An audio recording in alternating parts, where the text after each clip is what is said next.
1994 was a big year for entertainment. Of course, the movie adaptation of The Crow came out, Earthbound, Sonic 3 and Knuckles and Tekken came out, and Green Day released their probably most popular album, Dookie. None of these things are what I'm talking about today, but I like setting the scene for what was happening sometimes, okay? Among all of these releases that are predominantly fun, there's an album that stands out because it is the antithesis of fun. That album is today's subject, The Downward Spiral by 9 Inch Nails, an industrial nightmare that's technically a concept album. As the name suggests, this is an album all about a guy's mental health getting worse and worse with each song, with each one being another step further down the spiral, culminating in a grand finale that's exactly what you think it is. But on the way there, it's the most abrasive and unapologetically aggressive shit you've ever heard. Not that I can play any of it here, but I can at least talk about it. Come descend into madness with me today as we take a look at The Downward Spiral. The opening of the album is very aggressive, Mr. Self-Destruct. It starts with what sounds like an engine kicking to life, but is apparently sampled from a scene in some prison movie where a guy is being beaten, so we're really setting the tone early, huh? This is a very loud track. Like, once that engine roars to life, it's a track that rides the line between sound and noise. It's hard to explain without being able to play it, since the powers that be, the YouTube copyright system, make this impossible. I'll just have to try my best. Sound, in this case, is a song that you can hear very distinctly, or, in photography terms, the image is clear and in focus. Noise makes the image dirtier, harder to understand, and generally more unpleasant when there's too much of it. So, applying that to music, this track sounds very noisy and is generally unpleasant to listen to. And I get that that's the point of the album in the industrial rock style, but it's just a little too much for an album that has a lot to say and cover. The lyrics in this one set the scene quite well, as any concept album's first track should, and you're met with everything this album is concerned with: sex, drugs, self-hatred, religion, guilt, fear, and all of that good stuff that we're gonna talk about in the rest of the album. Now, I know it sounds like I don't like this song, but I actually do. It's grown on me a lot as I've listened to the album more, and it serves as a good opening track. So of the 14 tracks on the album, I'll rate this at 7th place, and use it as a baseline to judge everything else against going forward. Nothing Can Stop Me Now, Cause I Don't Care Anymore fills out most of the second track, Piggy, and I like it a lot. Conceptually, this song is the narrator realizing that A, he is completely alone, abandoned by everyone in his life, and B, he just doesn't care. In this lack of caring about anything and everything, he's free to explore the depths of his own depravity and continue further down the spiral. It has a cool sound to it, kind of like a man coming to terms with the premise of the song, and it's a hard change of pace compared to Mr. Self-Destruct. Overall, I don't have much to say about it, but I will say that this is our first entry in the top 5, taking the number 4 spot. Next up is Heresy, and I'm gonna be so real with you right now. This track sucks major ass. This plays like a Reddit atheist's wet dream and has all of the lyrical grace of an edgy middle schooler. I get the message about the commodification and hypocrisy of organized religion, especially in the context of the time frame this album was released in, but this song is just not good. Genuinely, it's one of the only 2 songs I skip because the whole song is so whiny in a way that is just annoying to listen to. The beat is alright at times, but as a song on this album, this is easily going to take the 14th spot, and you can fight me on that. I get what the song is getting at. I want to repeat that before anyone tries to say I don't like it because I don't get it. I get it. Hell, I agree with the message to an extent, but it's such an annoying song. Following that, I need to say that March of the Pigs is a banger. The lyrics are kind of that jongleur, we live in a society type beat, but the sound is great. It's got such a fast tempo, and the chorus randomly having a PBS-style piano break is amazing. The lyric that plays during the little piano stinger is, "But doesn't it make you feel better?" And I like it a lot.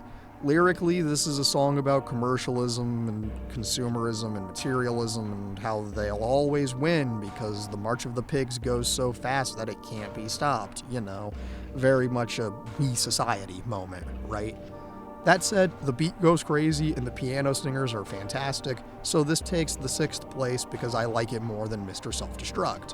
What's up next? Oh boy, one of, if not the, most popular songs on the album.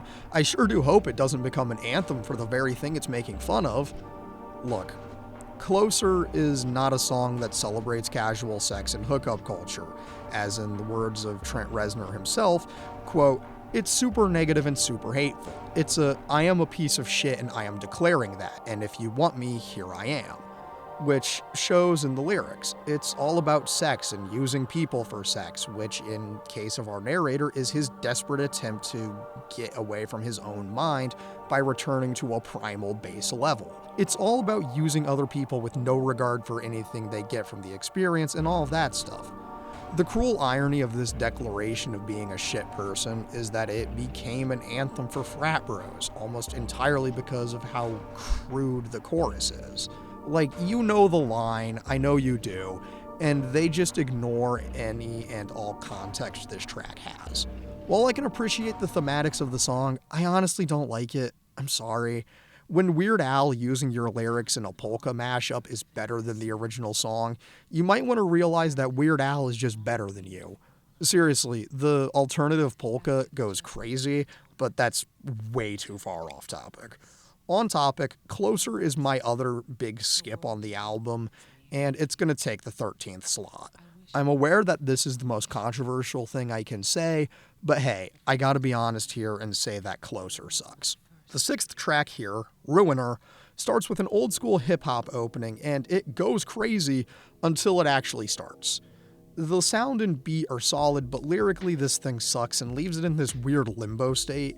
Like, sonically this is fantastic, but the words feel kind of empty, and I'm just gonna shut up and put it in 8th place because of how much I like the sounds. The Becoming is the track where we start to lose control. We do get a glimpse of the human side of our protagonist trying, and failing, to fight back against the self-destructive nature that's consuming him. I don't love this track in all honesty, but it's not bad. I know that the people who love this album, that's an insanely controversial take, but The Becoming is just kind of meh to me, and I'm sorry. In terms of me ranking the tracks, this is going to take the 10th slot because the 9th slot is reserved for a song I like a bit more as a whole because I'm weird like that. Anyways, I Do Not Want This is this bizarre mix of loud and quiet, giving it a very angry outburst tone that makes it unique as a song, but in the context of the album, this is relatively standard. I like the mix of loud and quiet here, I like the vibe, but I don't like it more than Ruiner, and I like it a bit more than The Becoming, so 9th place it is then. Following I Do Not Want This, we get Big Man with a Gun. And this very short track is not great. All I can really say is they weren't lying. Big Man has a gun, and that this track is better than both Closer and Heresy, so I'm well on my way to being told by Nine Inch Nails fans to never talk about their music again, and don't worry, this is a weird one-off video, so rest easy. Regardless, Big Man is going to take the 12th spot. Next up is a brief moment of rest with an ambient track, A Warm Place. A Warm Place is the beat of calm before we dive further and further down the spiral. It's a time to reflect, it's impossible to describe without playing it, and it's one of my absolute favorites, and it would be my number one if the number one track on the album wasn't what it is. So A Warm Place takes the 2nd place on my ranking, and we're gonna move right along because I don't got much more to say on this ambient track. I'm not sure why I like Eraser as much as I do, but I really like Eraser. Maybe because it's a big step into the 3rd act where the protagonist goes insane, or maybe because I'm a champion of the weird, but I love the sound of this track. I love the hard shift in lyrics. I love how it starts by sounding like it'd be right at home in Silent Hill. I just really like this track, man. As such, it's going to be taking the 5th slot on the ranking. Reptile is a song I should like in concept, but in execution, it's just This is one of the only songs where the vocals aren't distorted in some major capacity, which means you can understand what he's saying. Unfortunately, I don't love him, and the sound doesn't hit like I wanted it to. As a whole, I like it more than Big Man with a Gun, so it's going to take the 11th spot. Here's the thing, this next song is ambient at first until we start to build tension and then hit a wall of screaming and chaos as we get lyrics that essentially state that the narrator has made an attempt on his life but survived. This track is the Downward Spiral, the title track. And this marks the end of our inhuman side of the narrator because the next track is the human side's final message. Putting all of that aside, I love the soundscape of this song from the ambient opening to the screaming in the lyrics, and I'm comfortable giving this the number 3 slot on the ranking. And now we've reached the 14th track, the end of the spiral, Rock Bottom. Our narrator then seems to talk directly to an audience, and he opens with the iconic and album-defining line, "I hurt myself today to see if I still feel." And boy, how do you talk about hurt? What can you say that hasn't been said before, right? I mean, the grand finale is hurt, and what a closing track it is. Upon reaching the end of the spiral, the narrator has just enough humanity left in him to ask, "What have I become?" reflecting on all these terrible things that he's done. He laments his loneliness, his pain, his drug addictions, his isolationist tendencies, before singing what feels like a warning to the listener that you could have it all, my empire of dirt, before promising that he'll let you down, that he'll make you hurt. The final lines, "If I could start again a million miles away, I would keep myself, I would find a way," can be interpreted a lot of ways. One way is the obvious suicidal variation that says no matter how hard the narrator tries in a new life, he'd still screw it all up the same way he did the first time around. The other way, however, suggests a twinge of hope, that if he got a second chance, he'd find a way to make better choices, to grow, to be better. I personally like the more hopeful interpretation, because after surviving his attempt, the narrator realizes that it isn't too late to start working on undoing what he's done, or his empire of dirt.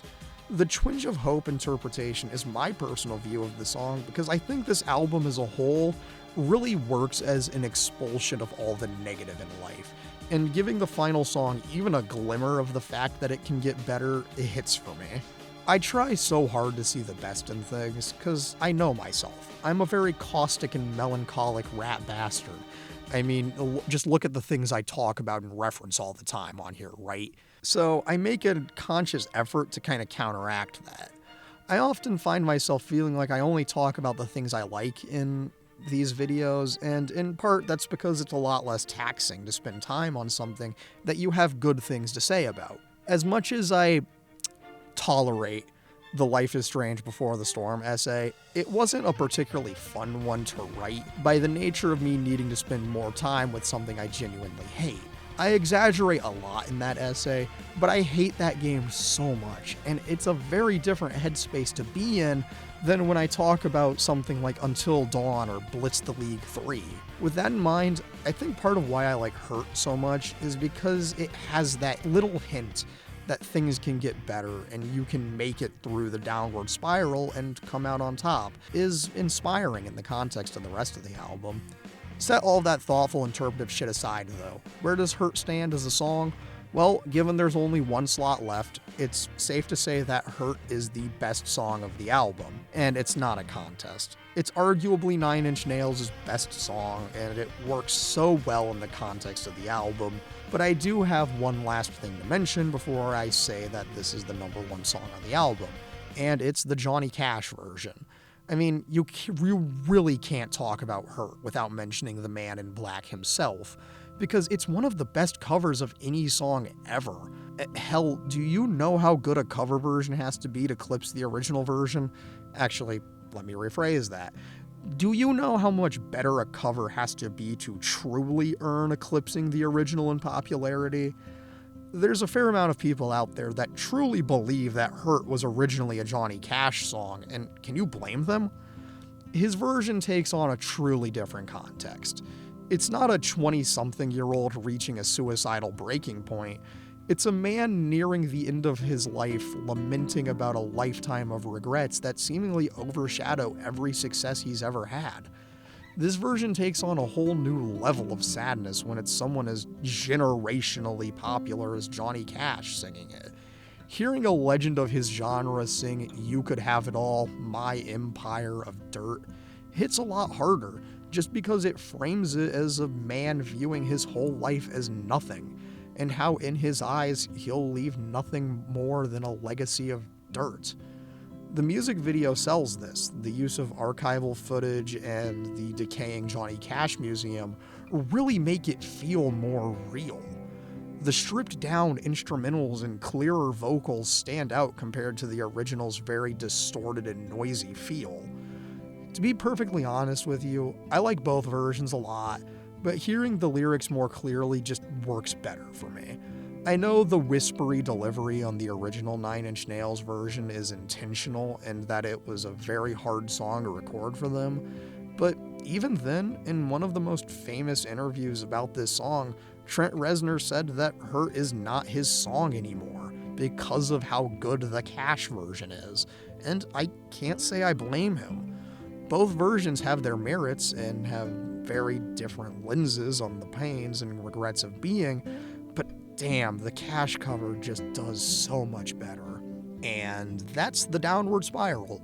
Was this just for me to have fun and talk about an album that I've been listening to a lot lately? Yeah. Do I love this album? Not particularly. Like, I enjoy it. It lingered in my head enough for me to want to talk about it here, but that's about it. You should experience it for yourself because I didn't do it justice, nor could I because I'm but a casual listener to this album, and also copyright prevents me from playing it. But who cares, right? Thanks for listening to this weird little experimental video. I'm gonna run through my ranking one last time and then say my outro and head back to working on a very special project that I can confirm is coming in late February. I'm gonna try to have a trailer for it out relatively soon, but just know that this thing is having a lot of work put into it. So just know that that's happening in the background. To summarize my ranking of the tracks on the Downward Spiral, it goes number 1, Hurt, number 2, A Warm Place, number 3, The Downward Spiral, number 4, Piggy, number 5, Eraser, number 6, March of the Pigs, number 7, Mr. Self-Destruct, number 8, Ruiner, number 9, I Do Not Want This, number 10, The Becoming, number 11, Reptile, number 12, Big Man with a Gun, number 13, Closer, and number 14, Heresy. That's all from me, so thanks again, and good night!